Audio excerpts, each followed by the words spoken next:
النبي يا أيها الذين آمنوا صلوا عليه وسلموا تسليما اللهم صل على سيدنا ونبينا وشفيعنا وحبيبنا ومولانا محمد صلى الله عليه وعلى آله وصحابه وبارك وسلم بلغ العلا بكماله كشف الدجى بجماله حسنت جميع خصاله صلوا عليه وآله هو الحبيب الذي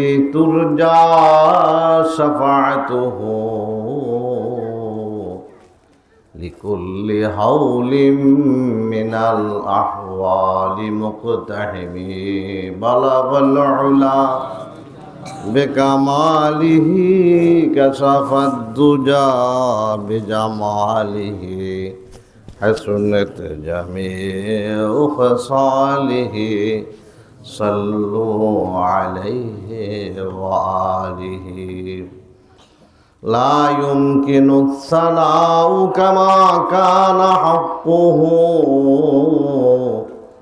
بعد از خدا بزرگ توی قصہ مختصر بلغ العلا بکماله كشف الدجى بجماله حسنت جميع خصاله صلوا عليه وآله মুআজ্জাজ হাজরিন, সম্মানিত ওলামায়ে কেরাম, তোলাবায়ে ইলম, বিভিন্ন ঘর থেকে আগত ধর্মপ্রিয়, কোরআন প্রিয় জাকিরিন শাকিরিন ভাইয়েরা ও আজকে যারা আলোচনা করেছেন, অত্যন্ত সুন্দর ভাষায় আলোচনা করেছেন হযরত মাওলানা ইব্রাহিম আল ফরিদী সাহেব এবং সালাউদ্দিন বেলালী সাহেব। আমার অত্যন্ত আদরের প্রিয় হযরত মাওলানা ইব্রাহিম ফরিদী সাহেব এবং সালাউদ্দিন বেলালী সাহেব সুন্দর আলোচনা করছেন। মাগরিব পরও সুন্দর আলোচনা হয়েছে। আল্লাহ পাক আমাদের সকলকে এই দ্বীনি মজলিসে জান্নাতের বাগানে এসে এবং বসার তৌফিক আল্লাহ পাক দান করেছেন। এই জন্য আমরা অন্তর থেকে শুকরিয়া আদায় করে নেই। বলুন আলহামদুলিল্লাহ। আল্লাহ পাক কোরআনে হাকিমে ওয়াদা করেছেন, লাইন শাকারতুম লাযীদান্নাকুম ওয়া লাইন কাফারতুম ইন্না আযাবি লাশাদীদ। যারা নেয়ামত পাইয়া নেয়ামতের শুকরিয়া আদায় করবে, আল্লাহ পাক নেয়ামত আরও বাড়াইয়া দিবেন। আর যারা নেয়ামত পাইয়া নেয়ামতের নাশুকরি করবে, আল্লাহ পাক নেয়ামত ছিনাই দিবেন এবং কঠিন আযাবে গ্রেফতার করবেন। মহান রব্বুল আলামিনের দরবারে আমরা আশাবাদী, আল্লাহ পাক আমাদেরকে ভালো হায়াত দান করবেন, ভালো স্বাস্থ্য দান করবেন, ভালো রিজিক দান করবেন, ইজ্জত দান করবেন। এ আশাবাদী হয়ে আল্লাহর শেখানো ভাষায় অন্তর থেকে আরেকবার পড়িয়ে নেই। বলুন আলহামদুলিল্লাহ। কোরআনে হাকিমের ভিতরে সূরা আনকাবুতের ভিতরে আল্লাহ পাক বলেন যে দুনিয়াটা একটা খেলতামাশা, দুনিয়ার চেয়ে আখিরাত উত্তম যদি তোমরা জানতে। সূরা আলার ভিতরে আল্লাহ বলেন, বাল তুসিরুনাল হায়াতাদ দুনিয়া, তোমরা দুনিয়াকে প্রাধান্য দিয়ে থাকো, ওয়াল আখিরাতু খায়রুন ওয়া আবকা। আল্লাহ বলেন যে দুনিয়ার চেয়ে আখিরাত উত্তম। জোরে বলুন সুবহানাল্লাহ। এই দুনিয়াটা একটা খেলতামাশার মতো নেই। দেখেন, এক সময় আমাদের শিশুকাল ছিল, যৌবন আসলো, অনেকের দাড়ি পেকে গেছে, অনেকে এখনো শিশু আছে। এরপরে সামনে কবরের জিন্দিগি আমাদের সকলের আসতেছে কিনা, কি বলেন? কবরের জিন্দিগি সকলের আছে না নাই? আছে। এই জন্য কোন এক আল্লাহর ওলি বলেছিলেন, আইসো ভবে যাইতে হবে কবরে, আইসো ভবে যাইতে হবে কবরে, হিসাব নিকাশ দিতে হবে হাসরে, হিসাব নিকাশ দিতে হবে হাসরে। এখান থেকে আমাদের সকলেই চলিয়া যাইতে হবে, কেউ চিরকাল এখানে থাকতে পারবে না। যৌবন মানুষের চিরকাল থাকে না, একবার শিশুকাল, এরপর যৌবনকাল আসে, ফুল ফোটে, আবার বিলীন হইয়া যায়, যায় কি যায় না?